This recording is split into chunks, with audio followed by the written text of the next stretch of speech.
is up? I am riding back from my dad's house. Well, actually riding back from a restaurant. He's just split off to go back to his house. On the way home to try to pretend that it's not Sunday and I don't have to go to work tomorrow, which I do. But I did get a really nice ride in this weekend. Got to ride yesterday and today, and although it was a bit warm, I have to say the Challenger performs admirably in hot temperatures. Actually, one of the main reasons I wanted this bike, my previous bike, which you can see videos on my timeline, was the Yamaha Eluder, which was a big air-cooled V-twin. And that whole bike was just set up for cold weather. I mean, really, it's an excellent bike. If you live somewhere where like 50 is like a warm day, best bike you could own, really. It is such a, nice, has tons of wind deflection, very warm, very comfortable, super great bike to ride in harsh weather. When I had it up in Tennessee and North Carolina last April, it was an absolute treat. My buddy was on an FJR and was shivering in his boots, and I was on my Eluder and was nice and warm. But unfortunately, that is not the climate I live in.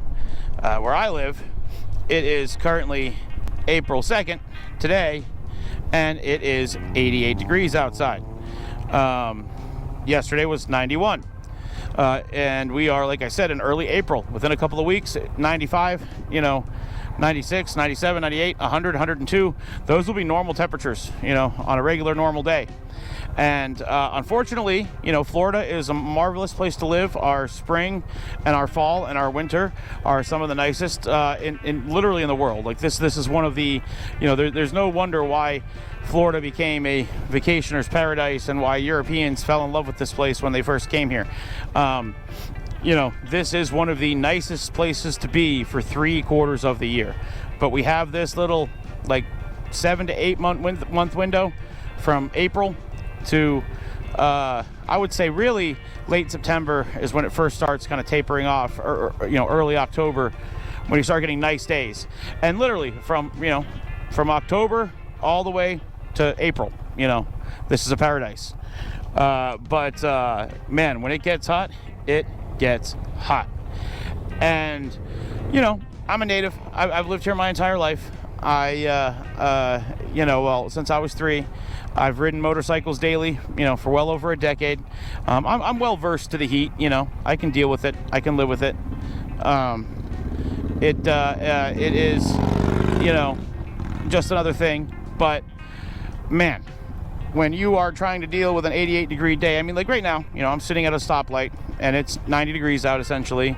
I'm wearing a matte black helmet. I'm standing on the asphalt. I've got an running motorcycle between my legs here. It gets warm.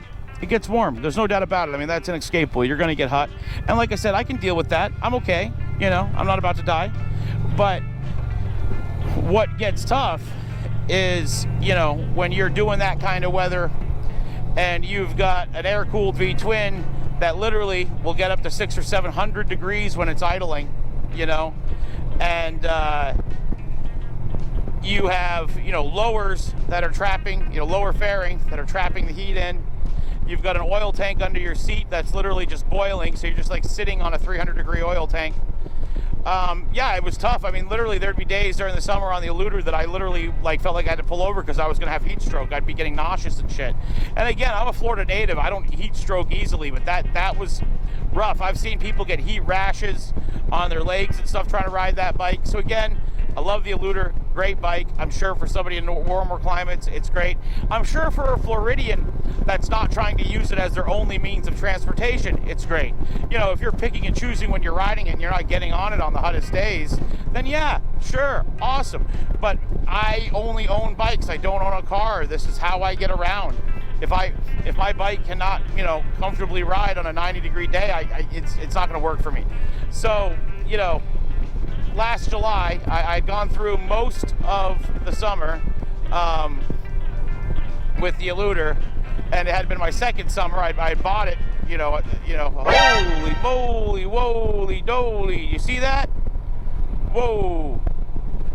some shit happened today over there. Wow. Anyhow, you know, I went through a full year, you know, went through a summer with the Eluder, got through half the other year, got most of the summer, and I literally, you know, I had been toying back and forth with trading it in. I had done fans and done a bunch of other stuff to it to try to make it more palatable. And then, you know, it was just a hot July day. I couldn't take it anymore. And like literally waiting in, you know, traffic to get home, I just was like, man, I'm done. I don't want to be this hot anymore.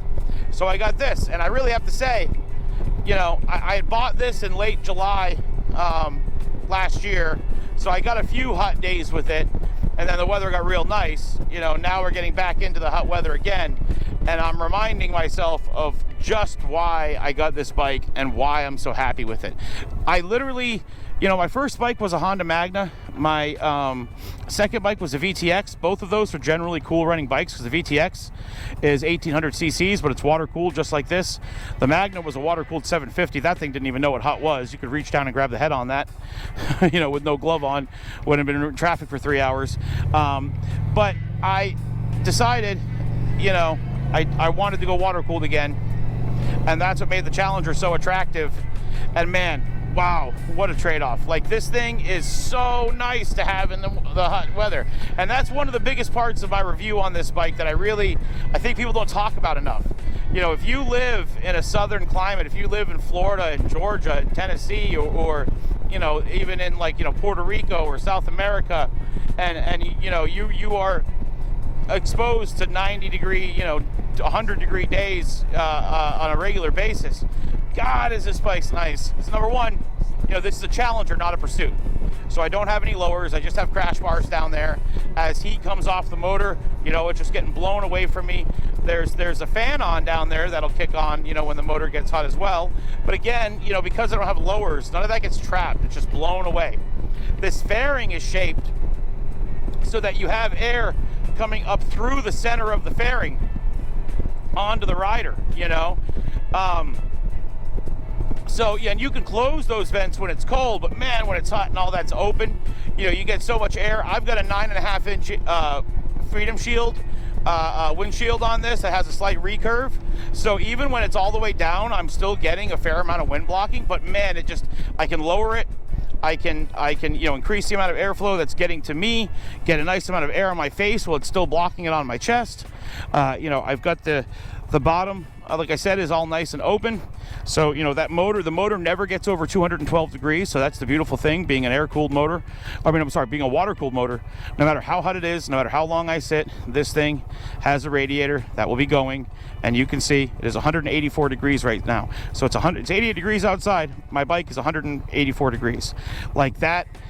My Eluder literally would get up to 700 degrees when it's set. You know, this bike is sitting here chilling at 180. Like, it is so much cooler, so much easier to put my legs next to, so much easier to sit at a light on.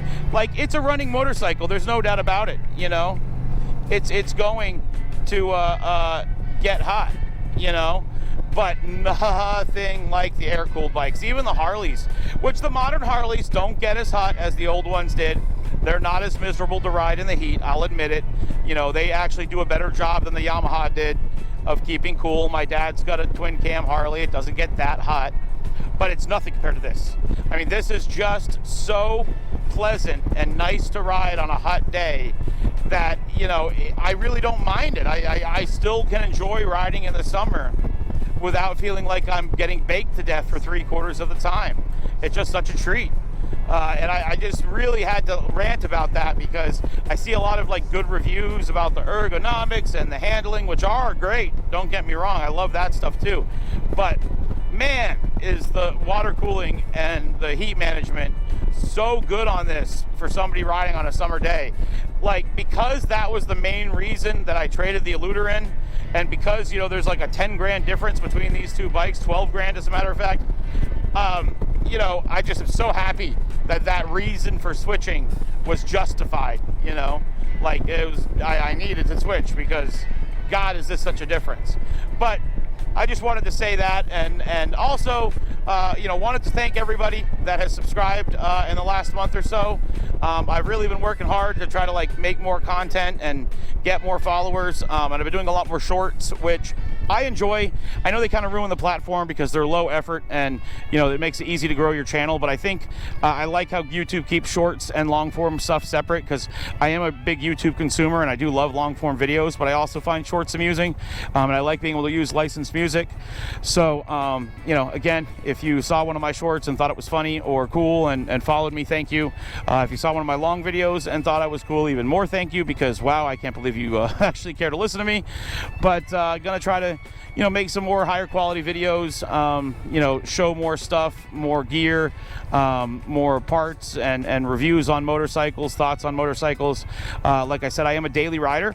You know, I'm 40 years old, have a semi-decent job, obviously can afford, you know, pretty nice bikes. I don't own a car. My bikes are my only way of getting around.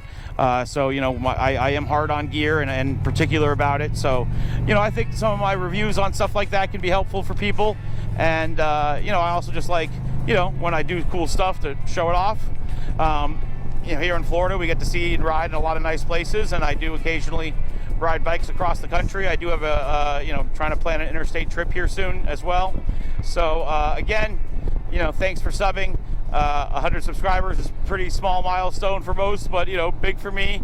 You know, hopefully I'll be making a 200 sub video here soon. But hope you guys ride safe out there.